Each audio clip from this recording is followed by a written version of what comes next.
I know we were talking before the show about the two Baltimore Ravens cornerbacks, but I've got the top cornerback in the division, Denzel Ward for the Oh, you took Browns. mine, you son of a gun.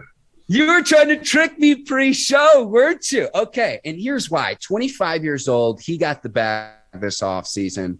Contract that could be worth up to 100 million, 71 and some change is guaranteed. But you're talking about a corner who came into the same draft as Baker Mayfield and has just been an absolute shutdown corner. And it's someone that you need in the AFC considering how good these offenses are.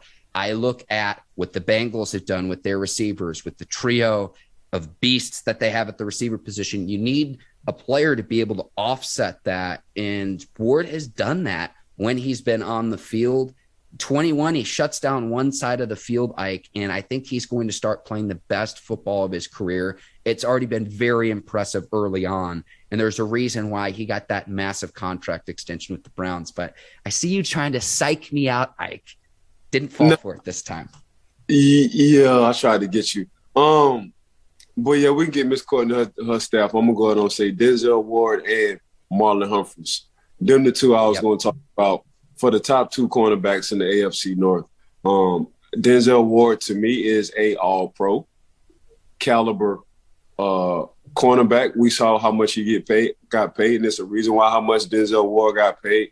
I mean, the man just shuts down one side of the field. So when you shut down one side of the field, you wind up getting picks. You wind up shutting down receivers. Not only that, we talking about how important tackling is, and we say tackling is a want-to, Mark.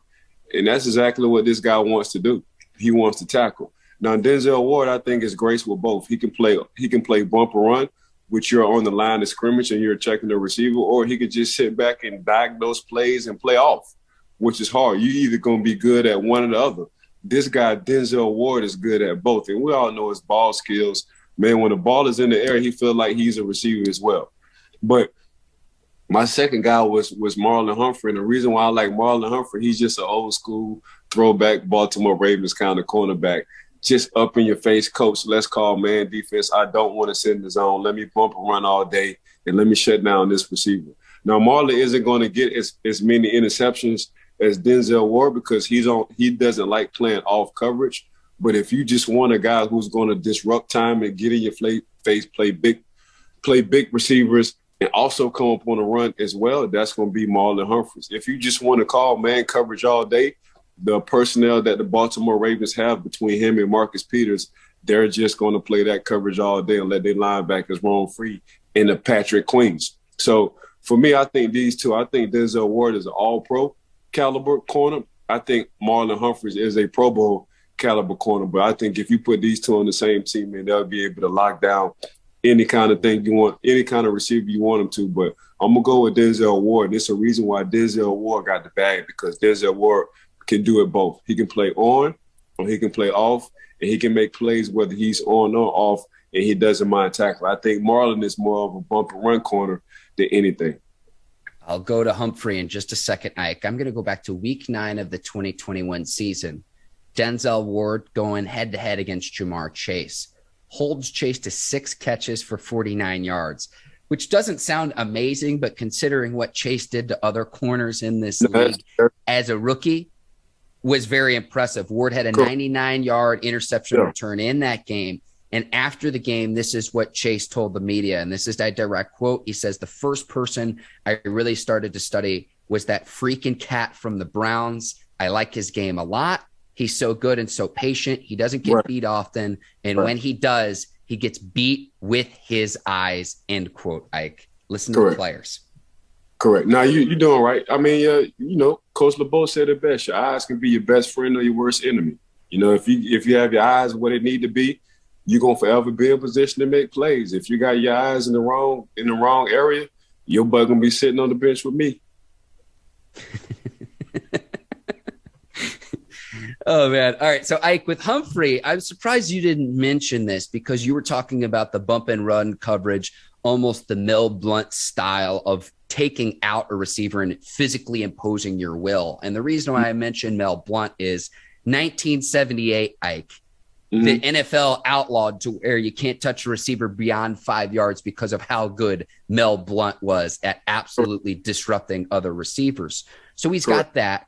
Humphrey can play inside or outside, and he typically plays in the slot. Now, I go back to the 2020 season, Ike, when he led the NFL in forced fumbles. He had 8, and it's the old peanut punch.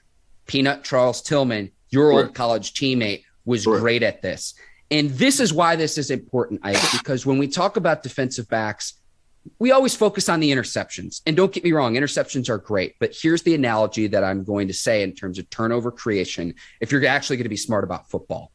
Interceptions is like batting average in Major League Baseball. But when you want to talk about turnover creation as a whole, include forced fumbles. So when you're talking about both interceptions and forced fumbles, you're talking about on-base percentage. It's a better indication of how effective a player is. And I don't know why more people don't realize this. Again, batting average in interceptions is on one side of the spectrum. Forced fumbles and interceptions is more like on base percentage. And it's more indicative of what kind of impact a player is making, because I don't care how a turnover is created. If a turnover is creative, that puts your offense in good position. You win the turnover battle, how much more often you are and more likely you are to win football games. I don't know why more people don't have this conversation about the ability to force fumbles and how that factors into just overall defense and how players are evaluated. Your college teammate, Charles Tillman, was the very best at it too. Yeah, you're causing turnovers. You're giving the offense more opportunities. It's the same thing as interceptions. You causing turnovers and you're giving your offense more opportunities. It's just not as glamored as the interceptions, so say. But it's an art, you know. That's not the same thing as interceptions. It's not easy to do. It's not easy to knock a football out, let alone make the tackle and try to create a turnover. That's what you got to do when you're trying to peanut punch. And you got to have a lot of confidence in doing that. You got to have a lot of practice on doing that. So between Marlon Humphrey and Charles Peanut Tillman, Marlon perfected what Tillman has started. You know, Tillman said, you know what, these interceptions are cool, but I'm going to come out with my peanut punch. And we're doing the same thing, creating turnovers. So y'all creating turnovers on catching the ball. I'm creating turnovers off these fumbles. So by the end of the day, coach going to say how many interceptions you had. You're going to say 3. Coach going to say how many turnovers you had, Peanut. Peanut going to say, man, I had 7 turnovers. So when we come down to these contracts, y'all going to say what y'all want to say about these interceptions. But I gave my team, I got my defense off the field. I gave another possession to my offense to be on the field. So what we talking about? This is why, in my opinion, Tillman should be in the Pro Football Hall of Fame. I don't know if he'll ever get there. But again, I could show you statistical charts where it's like if you combine forced fumbles and interceptions, Tillman, during his time in the league, at the very top, if you want to combine the two. And if the outcome's the same, getting your defense off the field, getting your offense on the field, to me, it's like, what's the difference?